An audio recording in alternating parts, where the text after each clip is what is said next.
Hey Danny, you want to see a brand new model? Yeah, sure. All right, well, today we have the Craftsman Plus 1960 Chevrolet Nomad Wagon. Oh, this is a cool one.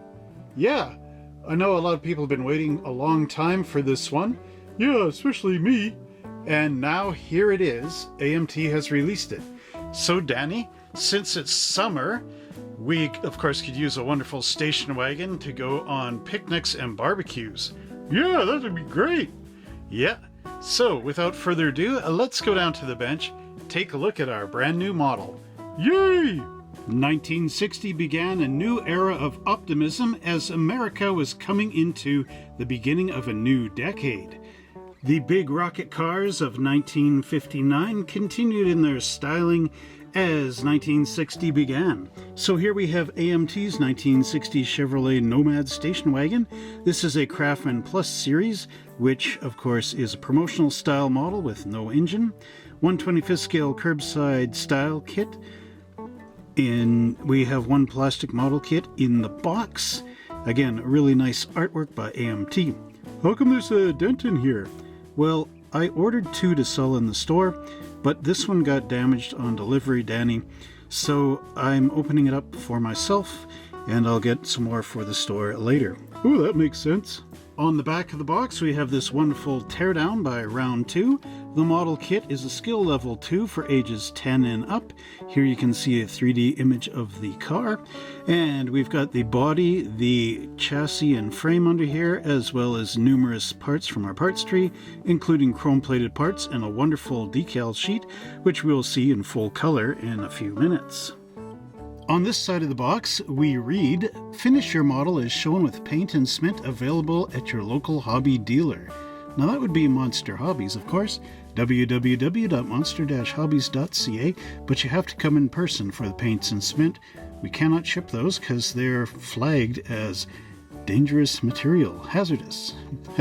Anyway, that aside, we have our 60 Chevy Nomad Station Wagon with all new tooling, authentic detail, colorful decals, low parts count, and it's fun to build. On this side of the box, we see a variation to the build on the front, where we have a black Nomad instead of a powder blue one, and this one has the dog dish hubcaps. Ooh, I like those.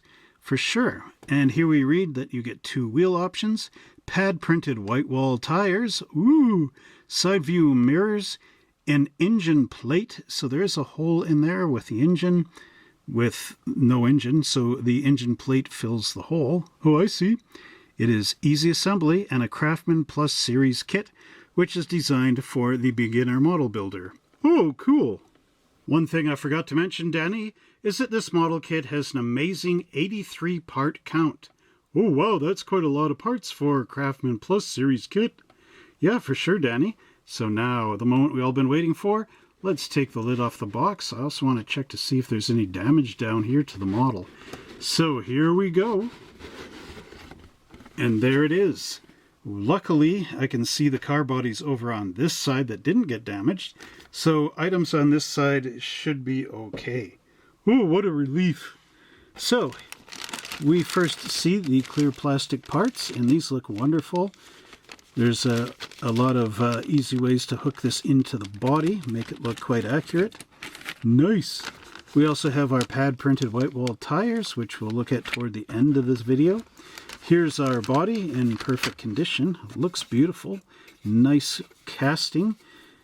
And over here we have all our white plastic parts in one convenient bag. Very nice. Down below we have our chrome parts tree. And then our instructions here, followed by the decals. So this will be quite good to look at. We'll just clear all this out of the way and check out that instruction sheet. To begin our look at the instructions, we have the important read this first box. Basically, it says, before you begin to assemble your model kit, study the instructions carefully. And it goes into talking about test fitting and scraping plating where you're going to be cementing things together. And if you want to paint, use paints and glue that are specifically formulated for styrene.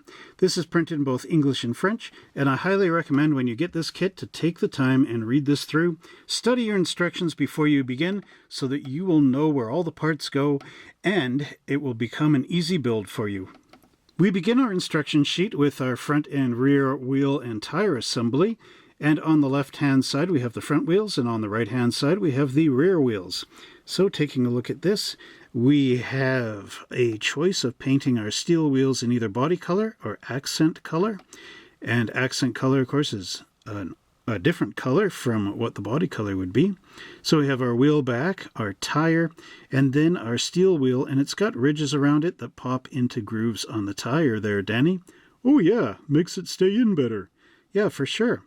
And then we have either your choice of the small dog dish hubcap for the slightly lower model, or the full-on hubcap, which goes all the way around the edge of the rim.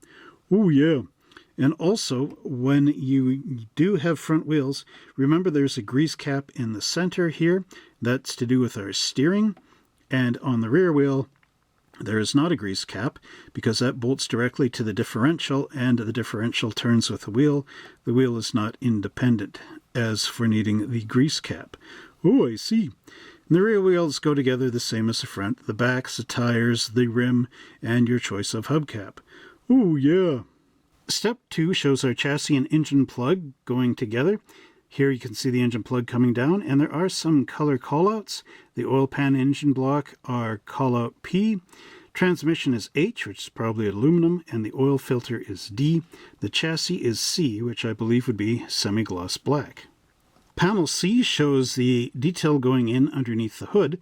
Now, you could put in an engine if you find one in your parts box, for sure, and you could open up the hood.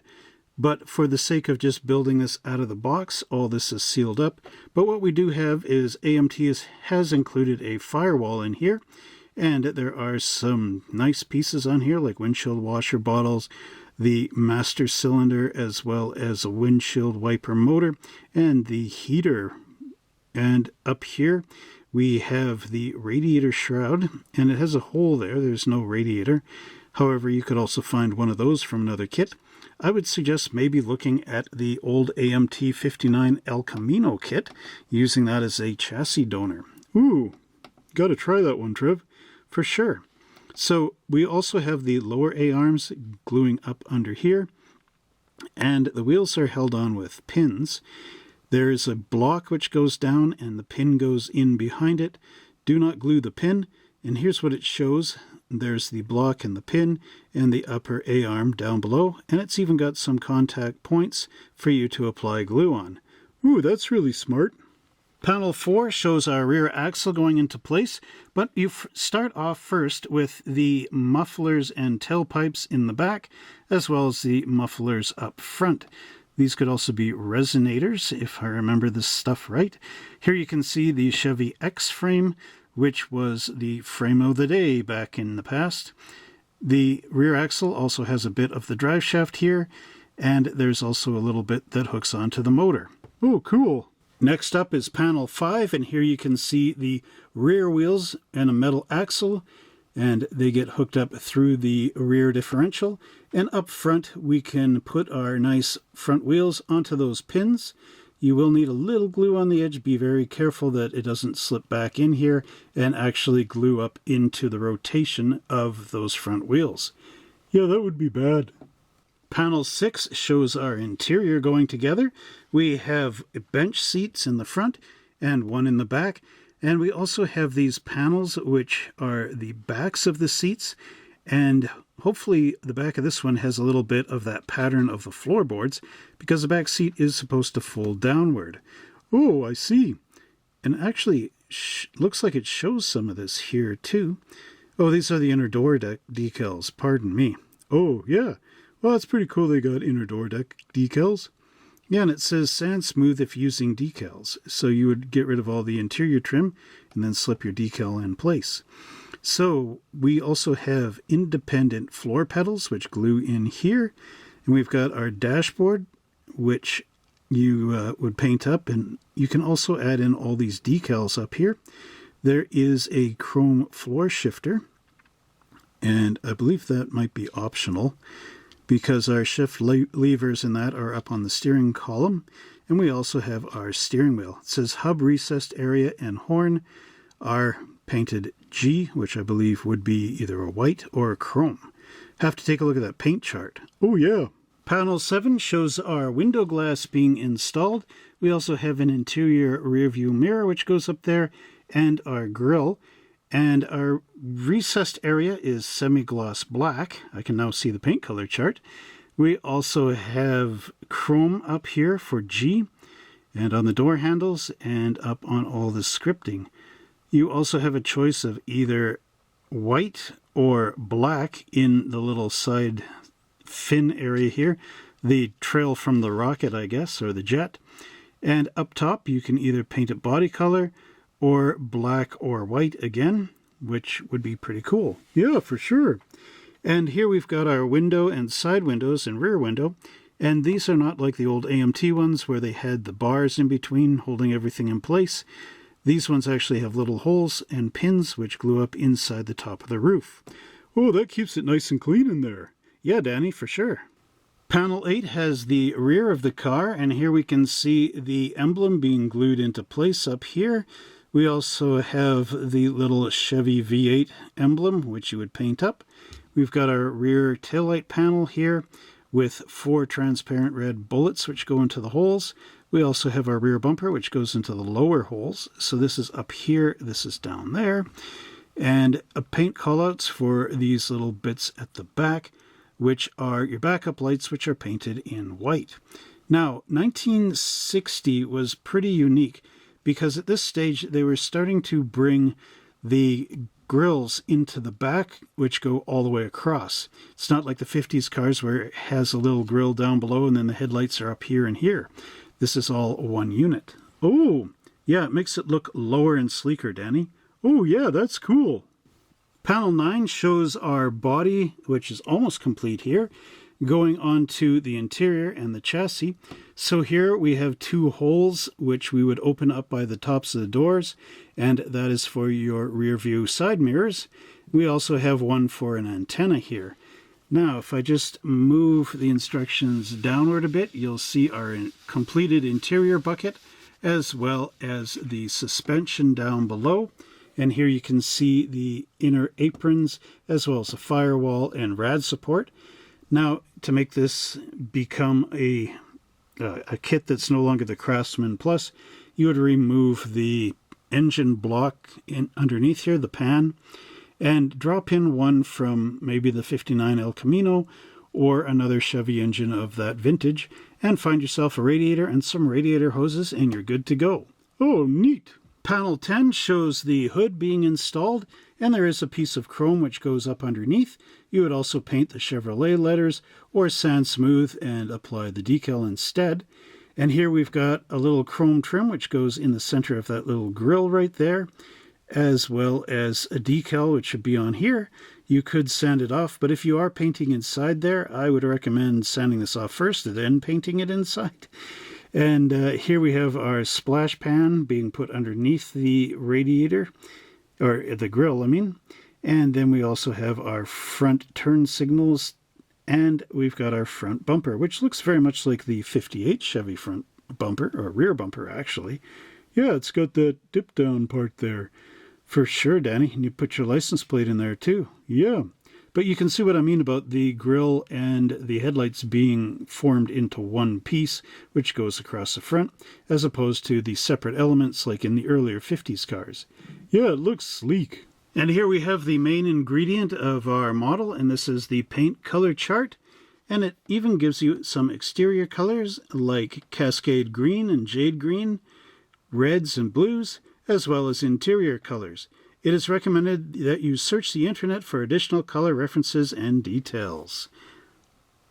Now what I like to do for reference is check out Volo, which is a car dealership down in the US. I also have a friend that makes videos. His name is Justin. He's got a channel called What It's Like, and he specializes in actually going inside the real cars, taking a look around and telling you, how much headroom you have in the car and car history. Really good channel. Check it out, what it's like. Here we have our 1960 Chevrolet Nomad, and you can see the wonderful amount of texturing that's up in the roof here, just like the real thing, Danny. Oh, cool. We also have the vent up here on our cowl, as well as molded in windshield wipers. Turning the car to its side, you can see the wonderful roof line here, perfect for a four-door wagon. Door handles stick out quite a long ways, but yeah, they're not subtle like on the 59 El Camino. It does say Nomad right in here, just behind this jet, and we've got our crossed flags here, indicating a nice powerful V8 underneath there. Oh, nice. We also have these two little grates or vents that are on here, and there's a little slot for the chrome one that goes in the center. Cool. Up underneath there are some mold marks, but this kind of reminds me of like the Ecto 1 ambulance with the buttons in there for the glass to pop in. Neat. And yeah, so there are some mold marks you're going to have to take care of with your number 16 hobby blade. And there is a seam line that's up underneath here. But I did a little bit of research on these Chevys, and actually right underneath these fins, it never fit together really nicely from the factory. So you could leave the seam line underneath here, maybe just sand it down a little to reduce it, but you have to get rid of the one on the top for sure, because that would not be on the real car. But underneath, the fit is actually pretty awful on the real thing. So here you can see the insert for where that chrome panel goes. There's also the hinges for the tailgate up in here, and up front there's holes for the front chrome to go in. Again, it looks really nice. The flash is minimal, but this is a brand new kit, so AMT's done a nice job of keeping those molds clean. Yeah!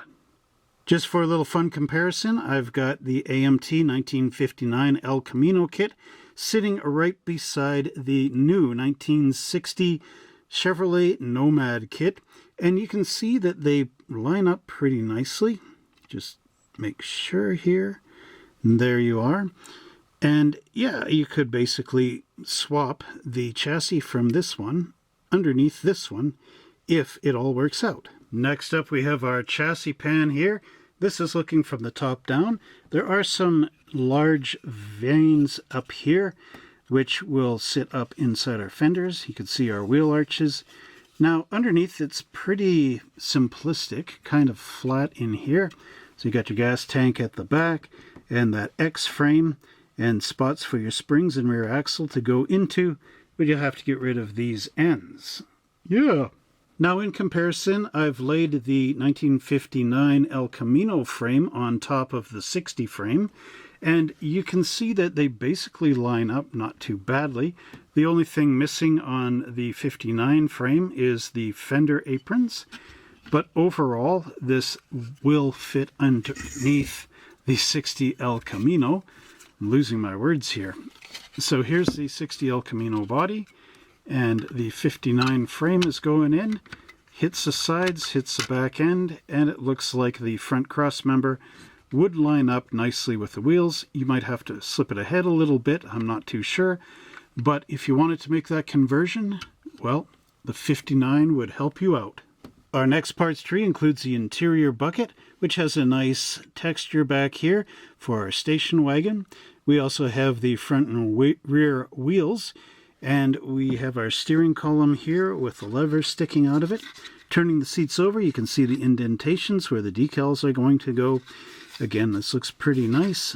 Our front wheels have excellent detail with the grease cap in the center and the rears correctly without. Again, very nice looking, a little bit soft on detail except for the wheels themselves and the wonderful floorboard. You can see the little boxes that the bottoms of the seats will pop into. There is a mold mark here which you need to cut off, and that would help seat your dashboard. And this little area here is for the pedals that you will see coming up for them to hang off of. Next up we have our rear axle as well as some of the underhood details. Got those little blocks for the front suspension and the pins, and here we have the pan for the engine. And, you know, Danny, a good engine to use here would be the one from the 60 Chevy pickup truck. Well, that's a neat idea. I think that's a straight 6. Yeah, if it's a straight 6, that'd be really cool under there. We also have our steering wheel, and we've got the resonators with our rear exhaust pipes. And look at how many kinks are in those pipes, Danny. Oh yeah, a lot of direction for the exhaust to travel. Our next parts tree includes that front splash apron, the hood, the mufflers, and the little exhaust pipes, as well as the brake and gas pedal. So this is an automatic, Danny. Oh yeah. So make sure you match that transmission up. We also have the backs of our seats, this one being the front and this one being the rear, because it's got the little cutouts for the inner wheel apron. Oh yeah. And then we've got our lower A-arms and cross member. So bring this up to the camera. You can see Chevrolet written on there very lightly. Not quite big letters or anything like that. Underneath, though, it does have the matting with 4 sink marks, which you have to clean up. The sink marks are on the back of the seats, but that should be okay. Nothing really too complicated there, but you can see all the reliefs and details in here for those wheels to spin in, or the pins. Oh yeah. And a little bit of flashback here, but overall still looking quite nice for a brand new mold. Really happy this one came out, as I know a lot of people are. Finally, we have our dashboard and our firewall for the white plastic components. The dashboard is really nicely molded. You can see those great pods here, like on the aircraft. Nacelles, I guess these are, for our instruments. We also have the heater down below. Looks like a radio up here. The only thing that would have been nice is if this handle was actually relieved right along there, which I think it is on the real car. Maybe I got that wrong. I'm not too sure. There is a little indentation for the defroster vent up there. And we also have the wonderful firewall with the heater and the brakes, as well as windshield washer bottle. So again, really nice work under here by AMT. Well, another thing you might need to find is a battery. So make sure you look for those if you're going for the open hood conversion.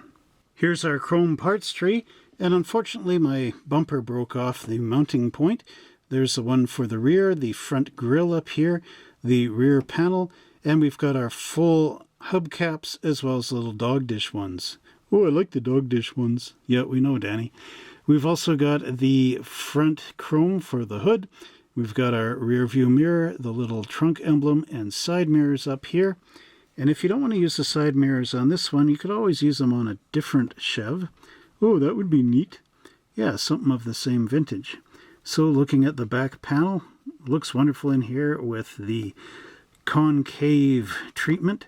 You would add a little bit of a black wash in here and wipe the top of the chrome off to make it look nice. A couple of mold marks off the back, so make sure you clean those up.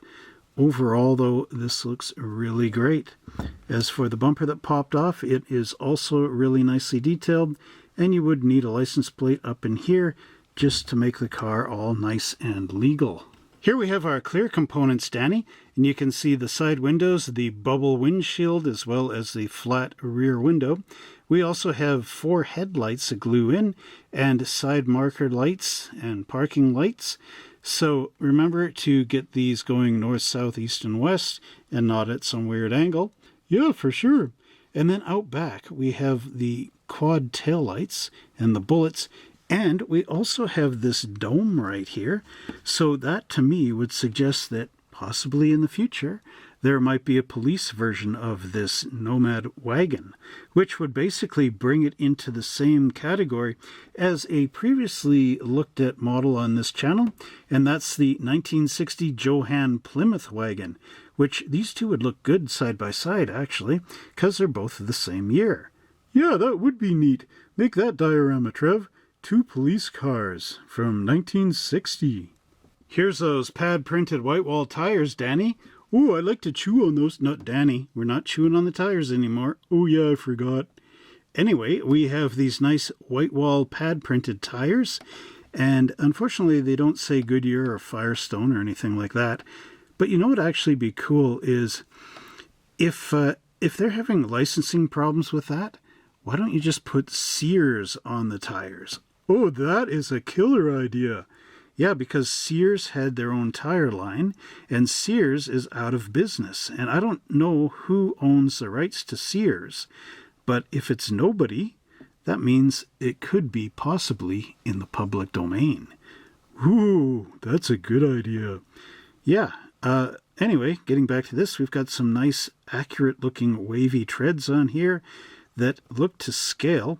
So AMT's done a good job there. These you could also put on this way for Blackwall tires if you're going to, make this as a lower class model. Or, my dad was saying back in the hot rod days, some guys actually would flip the Whitewall tires on the inside just to show the blacks on the outside, but to still have the Whitewall tires. It was kind of a trend in Vancouver, I think, at the time. Oh, yeah. So, Danny, now the moment we've all been waiting for, the decal sheet. Oh, boy, I can't wait. All right, so let's get this paper off of here, and then we'll be able to show the decals. Ooh. Okay, here we go, Danny. 3, 2, 1, reveal. Oh, wow, look at all those colors on there. That is really cool.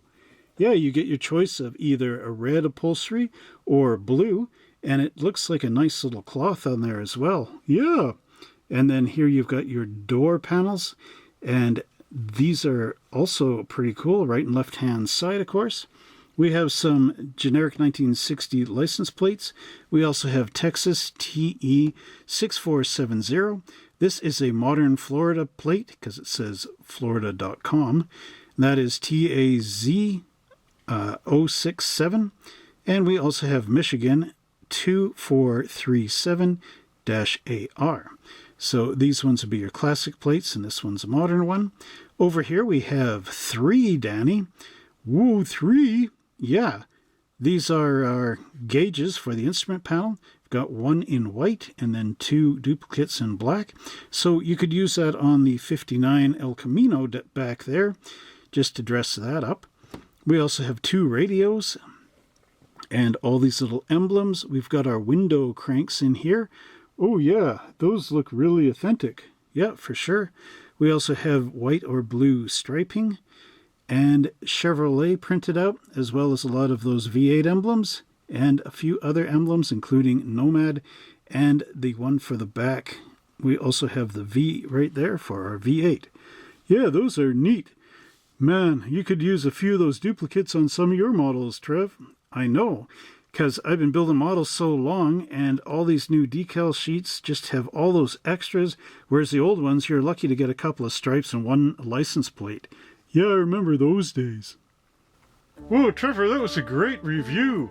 Yeah, I really hope you enjoyed checking out our 1960 Chevrolet Nomad, the Craftsman Plus series, by our good friends at Round 2. Yeah, it was really great. So, at the beginning of this video, you were talking about taking us out on a barbecue. Oh yeah, Danny, we should be doing that. I got that great barbecue, the one from IKEA that's dome-shaped, and that thing, it's a charcoal barbecue, and it'll take some charcoal briquettes. I'll heat them up with the electric charcoal briquette heater, and then you unplug it, take it out, of course, and that thing will keep the briquettes hot for like 4 or 5 hours in there. Oh wow, you could cook the entire house in there. Yeah, pretty much everything in the fridge. Yeah, well that's what I meant. I didn't mean like cook the house. Yeah, no, exactly, Danny. So, how are you going to build this thing? Let us know in the comments down below. Are you going to use those vintage stock hubcaps or the bigger ones, not the dog dish ones? I'm going to use the dog dish ones. Yeah, Danny. Why is that? Because I eat out of dog dishes, and then I'll have 4, 1 per tire. Then I can have 4 meals a day. Yeah, Danny, but they're going to be like tasting like road dirt, That's okay. Okay, Danny. Whatever you say there. Yeah.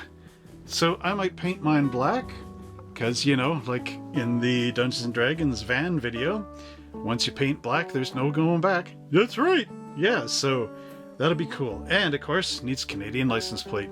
For sure. Alright, Danny, so we will say goodbye. Don't forget to like, subscribe, and share, and visit us at www.monster-hobbies.ca to see what models that we have in store for you. So until next time, everybody, happy model building! We'll see you in the next video! That's right, Danny, and that's my line, you know? Yeah, I took it. Yeah, well, I'll let it go this time, but next time, watch out. Hot dog!